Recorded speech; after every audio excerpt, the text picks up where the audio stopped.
Un virus échappé d'un laboratoire s'étend au monde entier, mais rien à voir avec la pandémie en cours. C'est notre une francophone.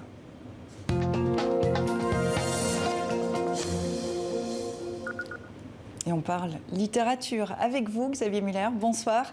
Vous publiez Erectus, l'armée de Darwin chez XO Éditions. Dans le précédent tome, une pandémie terrifiante a failli détruire l'humanité à cause d'un virus échappé d'un laboratoire. Ce virus transformait les humains en hommes préhistoriques. Heureusement, la découverte d'un vaccin permettra à une extrémiste d'éviter le pire. Avec ce second volume de la saga, vous rouvrez la boîte de Pandore, Xavier Muller. Le virus va-t-il revenir? Une nouvelle mutation est-elle possible? Xavier Muller, la réalité ne vous suffit pas? C'est vrai que le roman, en ces temps un petit peu difficile, a une résonance vraiment très particulière. Alors il faut savoir que le premier tome, qui est sorti il y a 2 ans, était sorti totalement dehors du contexte de la pandémie. Et c'était quand je m'étais documenté pour la pandémie, évidemment c'était une surprise pour personne. Tous les spécialistes disaient que c'était une épée de Damoclès qui planait au-dessus de nous.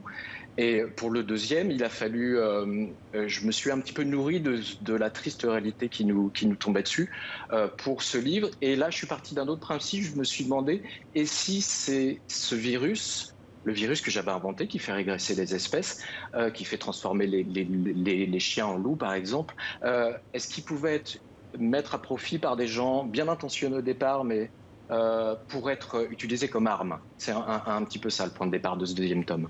Est-ce que c'est un livre sur le bioterrorisme? C'est un livre c'est avant tout un roman d'aventure. On parle de virus, mais je pense que comme tout le monde, on a un petit peu davantage besoin d'évasion que de parler de biotechnologie et de menaces, de se faire peur avec des virus. Peut-être il y a 1 an, c'était agréable de se plonger dans cette littérature et puis de frissonner au son des histoires de virus, comme on aurait fait lors d'une veillée préhistorique, justement, au coin du feu. Mais aujourd'hui, on en a un petit peu marre de tout ça. Donc, je dirais que c'est avant tout un roman d'aventure et un roman où on cherche à nouveau, où je retravaille cette question qui déjà irriguait le premier tome, qui est qu'est-ce que l'homme et qu'est-ce qui nous distingue de nos ancêtres et donc des animaux.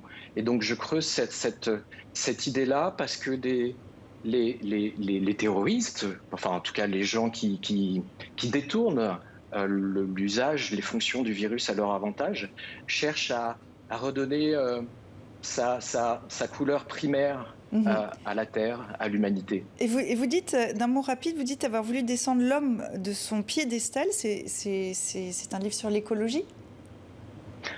Oui, c'est évidemment un livre sur l'écologie parce qu'on y parle de la Terre, on y parle d'une régression des espèces. Donc j'imagine la possibilité que toutes les espèces, qu'elles soient animales ou florales, fasse un pas en arrière dans l'évolution. Et ce pas en arrière, dans le premier tome, donc il était tout à fait naturel, puis dans le deuxième tome, il est provoqué par les hommes. C'est un miroir finalement. Il nous renvoie à là d'où on vient et à ce qu'on est véritablement. Et il nous renvoie peut-être à ce moment charnière dans l'histoire de la Terre et dans l'histoire des civilisations, où peut-être l'homme a dû se poser la question, oui, il ne se l'est pas posé, hein, je ne suis pas naïf, mais en tout cas, il avait le choix de conquérir ou pas la planète. Aujourd'hui, je pense que c'est un fait établi.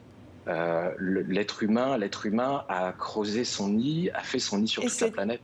Et c'est une problématique que vous allez poursuivre avec un 3e acte. Le tome 3 est déjà en cours d'écriture. Celui-là s'appelle Erectus, l'armée de Darwin, en espérant que votre don de prémonition ne devienne pas une réalité. Xavier Muller, merci beaucoup d'avoir été avec nous dans 64 minutes.